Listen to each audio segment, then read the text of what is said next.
శుభోదయం.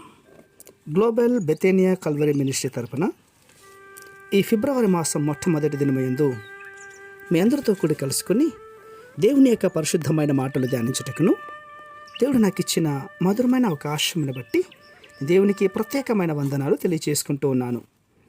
ఈరోజు కూడా పరిశుద్ధమైన వేద గ్రంథంలో నుండి మరి యొక్క చక్కటి మాటను చదువుకుందాం. యెషయా గ్రంథము 60వ అధ్యాయము 22వ వచనాన్ని నేను చదువుతున్నాను. దయచేసి గమనించండి. యెషయా గ్రంథము 60వ అధ్యాయము 22వ వచనము. వారిలో ఒంటరి అయిన వాడు 1000 మందగును, ఎన్నికలైన వాడు బలమైన జనమగును. యెహోవానగు నేను తగిన కాలమున ఈ కార్యమును త్వరపెట్టుదును. దేవునికి స్తోత్రం కలుగునుగాక. అవును ప్రియులారా, ఈ వాక్యం ధ్యానిస్తున్నటువంటి నీవు పరిశీలన చేసుకుంటే ఎన్నోసార్లుగా నేను ఒంటరి వాడును, నేను ఒంటరి దానును అని నీ హృదయంలో చాలాసార్లు నలిగిపోతూ కృంగిపోతున్నటువంటి పరిస్థితులు మీకుండొచ్చు. గతించినటువంటి మాసమంతా కూడా ఇలాంటి యొక్క వేదనకు గురి అయిండొచ్చు.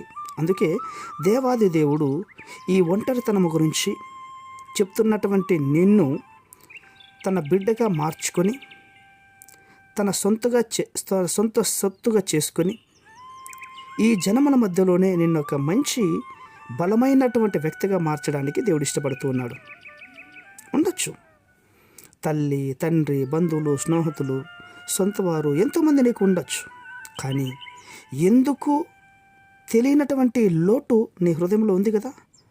నాకెవరు లేరు అనే భావం నీ హృదయంలో ఉంది. నిజమే, ఎంతమంది మనకున్నా మన హృదయాన్ని అర్థం చేసుకునేవారు, మన బాధను అర్థం చేసుకునేవారు, మన మనస్సును అర్థం చేసుకునేవారు మనకు లేకపోతే మనం ఒంటరి వాళ్ళమే. కానీ ఎవరు మనస్సును గ్రహిస్తారండి? పై రూపాన్ని గ్రహించి వీరికేంలే, ఈ లోకంలో బంధువులు ఉన్నారు, స్నేహితులు ఉన్నారు, అన్నీ వాళ్ళకు ఉన్నాయి అనుకుంటారు. కానీ ఉదయం లేచిన మొదలుకొని పడుకునేదాకా నేను ఒంటరి పోరాటాన్ని చేస్తున్నాను అన్నటువంటిది నీకు మాత్రమే తెలుస్తుంది. ఈ బ్రతుకు ఎందుకా అని భారభరతంతో జీవిస్తున్న నీకు మాత్రమే ఈ వేదన ఏంటో నీకు అర్థమవుతుంది. అవును, దేవుడు ఈరోజు ఒక వాగ్దానంతో కూడుకున్నటువంటి శ్రేష్టమైన మాట నీతో మాట్లాడుతూ ఉన్నాడు. ఏంటి అంటే, అబ్రహాం గారు ఒకప్పుడు ఒంటరైన వాడు. 1000 మంది అవుతారన్నటువంటి మాట అబ్రహాం గారి జీవితంలో నెరవేర్చబడింది. ఈ దినాన వాక్యంలో నుండి ఒక వ్యక్తిని తెలుసుకోవాలంటే అది ఎవరైనా ఉన్నారు అంటే ఒక అబ్రహాం గారు మాత్రమే కనబడతారు. అవును, చూడండి, మీ తండ్రి అయిన అబ్రహాము సంగతి ఆలోచించండి, మిమ్మల్ని కనిన శారా ఆలోచించండి. పిల్లరా, అబ్రహాము అనగానే మనకు జ్ఞాపకం వచ్చేది పనివారు, దాసులు, దాసురాండ్రు, కుటుంబంలో గొప్ప సంపదన కలిగినటువంటి వ్యక్తి ఆయన. కానీ దేవుడు మొదట అబ్రహాంను పిలిచినప్పుడు అతడు ఒంటరివాడు. ఈరోజు దేవుడు నిన్ను కూడా పిలుస్తున్నాడు.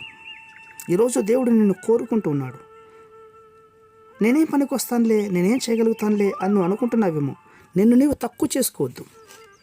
ఈ మాసం మొదటి దినములోనే దేవుడు నిన్ను గొప్ప వ్యక్తిగా మార్చబోతున్నాడు. నీ ఒంటరి జీవితమును తీసేసి అనేక మందికి ఆశీర్వాదకరంగా ఉన్నటువంటి అబ్రహాము యొక్క జీవితం వల్లే ఈరోజు నేను మార్చబోతున్నాడు. ఈ వాక్యమును నమ్ము, విశ్వసించు. ఒంటరి అన్నటువంటి మాటను తప్పేసి నాకు తోడుగా నా యేసయ్య ఉన్నాడు అని చెప్పేసి. పరిశుద్ధమైనటువంటి మా ప్రియ పరలోకపు తండ్రి, ఈ వాక్యం వింటున్న వారందరికీ ప్రభా ఒంటరి వాళ్ళు కాదు. మీరు ఎప్పుడు కూడా ఎవరిని ఒంటరి వాళ్ళగా వదలలేదు ప్రభా. మీరు మాకు తోడుగా ఉన్నంతకాలం మేము బలము కలిగిన వాళ్ళమే, శక్తి కలిగిన వాళ్ళమే. తగిన కాలంలో మీరు నన్ను తండ్రి మీ కార్యమును చేస్తానని వాగ్దానం చేశారు. అట్టి కృప మా అందరి జీవితంలో నెరవేరుస్తున్నందుకు స్తోత్రాలు అర్పించుకుంటూ చిన్న ప్రార్థనను మా రక్షకుని యేసయ్య నంబర్ అడిగి వేడుకుని పొందుతున్నాం మా తండ్రి. ఆమేన్, ఆమేన్, ఆమేన్.